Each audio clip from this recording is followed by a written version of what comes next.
the whole scope of costs that it takes to start a business. I think coming back from corporate America, I don't have a scope of, I know how much it takes to actually just get a product to the end of the line, So we talked. I rented her kitchen for a couple of years. Then she wanted to retire, and then we took over. So she went into retirement, and you took over. Yeah. How did out of it all happen? her students, she just said, I think it was a lot of conversation back and forth. But did she call you, or you talked to her? I was just using the kitchen a lot, and she just Were you growing? Were you growing we at were the growing. time? Our candies were called Mamitas Delights, which is so funny because we had the name before we even met her.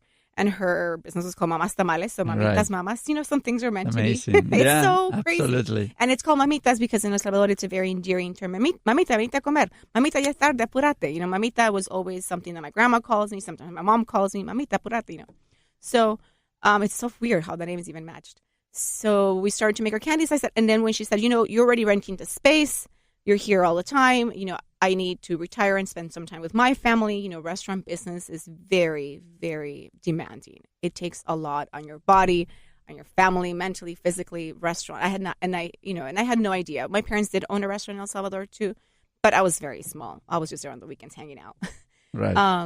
And I said, sure, that'll be great. I can use the kitchen, make the candy, and sell tamales in the front. It'll be great. It'll be a perfect idea. That's the tamales. That's the tamales. You would be able to take over the tamal production. It was the whole, I was buying everything, the whole entity. You would buy it, or she will still rent it? I bought the business. Oh, you bought it? Mm-hmm. Wow. Yeah. Did she ask you to buy it? Yeah, or you... she did. We did a 1-year kind of trial to see how, she was just so gracious. She was amazing. So that sounds kind of being at the right place at the right time. And I think it's the right people, too. But there is also something beyond that, that she saw something in you that she could trust you. Yeah, and she not says only that as a still. person, but as a businesswoman. Yes.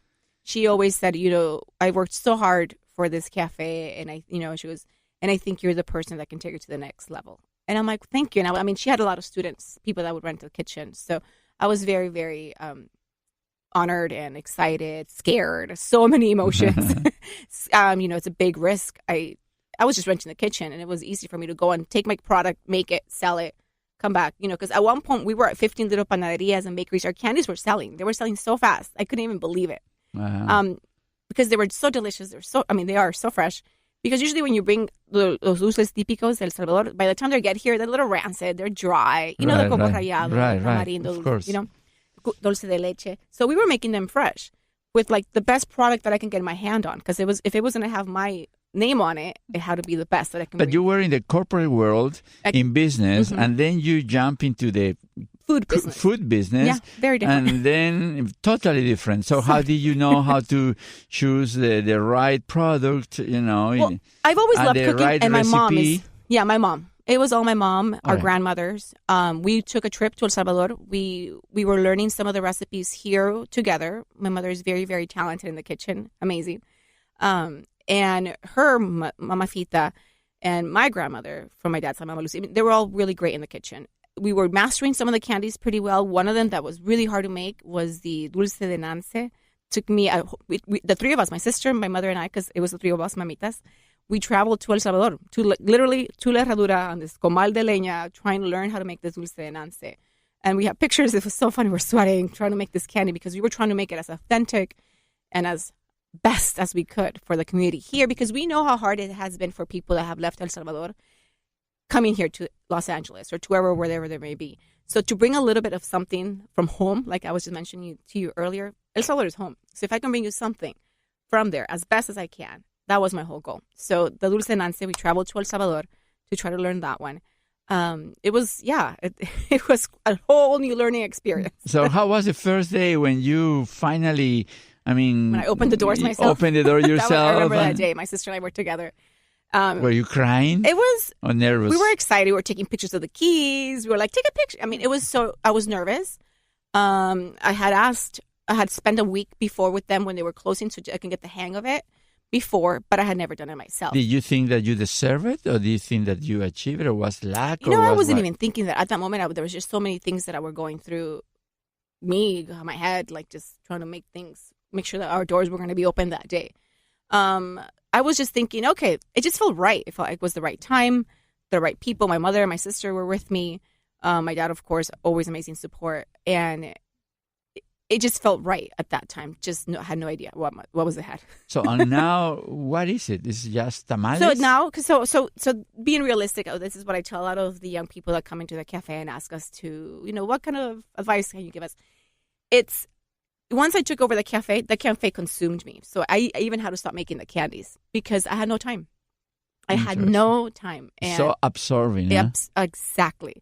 En español se dice, es esclavizante, porque tienes que abrir las puertas todos los días. Every day you have to open doors. You can't be like, I'm sick. No. No, because we try Sundays, that. No weekends. No, we do close Mondays because. Mondays. But it's still, Mondays you're purchasing, you're going to the bank, you're making deposits. There's so much other stuff that goes to it. Yeah, but the tamales. Talk to me about the tamales, because then I want to talk to you about the location. Yeah. So how do you go to tamales? What do you do? What your tamales you think are good, or what's the difference? No, so we wanted to, because of the story of the cafe, we still involved her in the tamale making process. So we had different interns that would come in, we called them interns, and then she would teach us how to make them. So the recipe has never changed. The tamal she sold 15 years ago is the tamal we're selling today. So that, and she's still involved in that process. Did you make any changes to or brought up new products? Yes, we did. That changed flavors? A lot. What we did a lot is we introduced, in that community we're at, there's a lot of Central American people. So we introduced our food, because we're from El Salvador. She had mostly Mexican tamales. So then you kind of merged a Mexican and Salvadorian cafe. And it's been amazing. And it's such a diverse place, because when you're sitting there, you're literally looking at the room, and it's like it's the perfect representation of Los Angeles. So we introduced pupusas, desayunos típicos, caldos, a bunch of other stuff that I think our community was really excited about. Interesting. So you were young when you just started. First you went to USC and then the corporate world, and then you jump into the independent life. You quit the 9 to 5 and you went to be an entrepreneur, and you were very young at all this. So now that you think in retrospective about those times, what kind of mistake you made that probably show you the way? Because always there are mistakes, aren't there? And especially coming from a completely different industry. I mean, from automotive to pharmaceuticals to food. Thinking that you can kind of do it all. And the planning and prepping. I mean, I had never done food before. And food is very different because timing is so important. Everything has to come out hot all at the same time, all at once. And if you're doing a catering, which catering is a big part of our business, the rice and the beans and the tamale, I mean, everything has to come out hot at the same time and be ready to go. So I learned a lot about timing. Time management was huge for me. Cost, I had an idea that things are expensive and what it takes to run a business. But after you do licenses and insurance and rent and fixed ops and all the other labor of what a product costs, to price it appropriately. I think I'm happy that I failed many times at the beginning because I've learned so much from it. Tell me one huge mistake.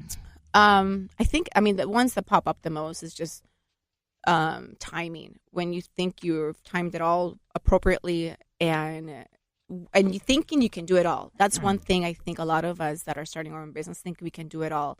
We can't. It's impossible. So you need a team? You need a team, and you need to delegate. And also be realistic with what you can achieve. If it's a team of one, if you're just starting, or a team of 2, or a team of 100. So what's the difference between being realistic and idealistic in your industry?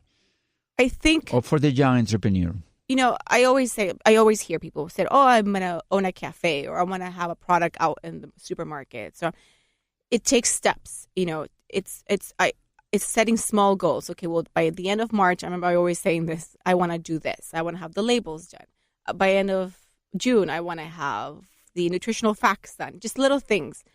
I think having realistic goals keeps you working towards the bigger goal, because you're going to get disappointed if you can't achieve it all at once.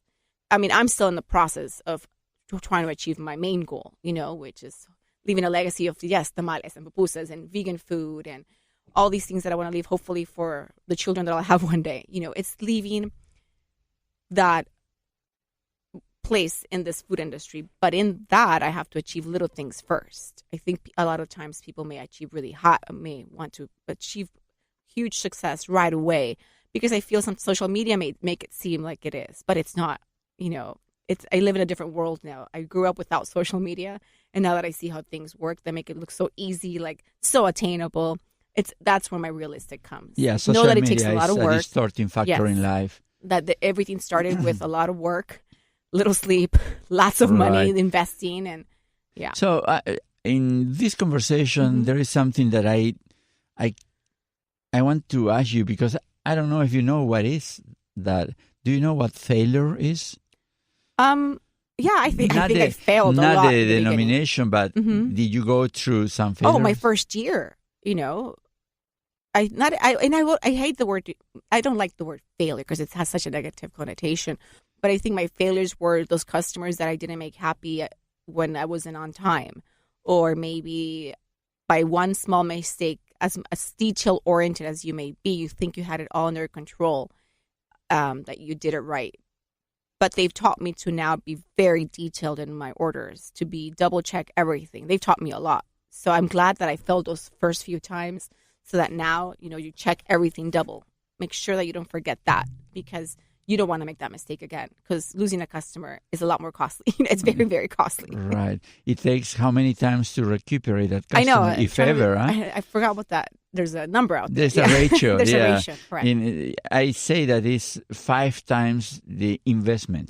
So if she came for whatever, $100, just easy numbers, you're going to have to spend $500 to make it come back if they come back. If it ever happens, correct?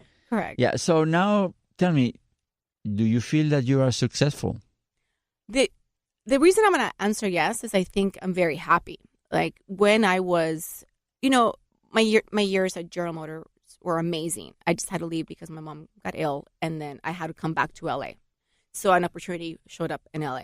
And then I did pharmaceuticals, and I loved it too. It just wasn't what I wanted to do for the rest of my life. I didn't see it for the rest of my life because like I said, I always had that little entrepreneurship in me, that little gene since I was like 4. So I remember how unhappy I was those last couple of years that I was in the corporate world. The thing is, I love corporate too, because now I'm running my business like a little corporation, because I like that order of things, of how to make things run. But I think I'm successful. The reason is I'm happy. I have peace of what I'm doing. And I love that I get to feed people really good food, and my community, which I always wanted to do, I'm back in it. And now I'm with people serving them food that I've always dreamed of. Like it's kind of, neat.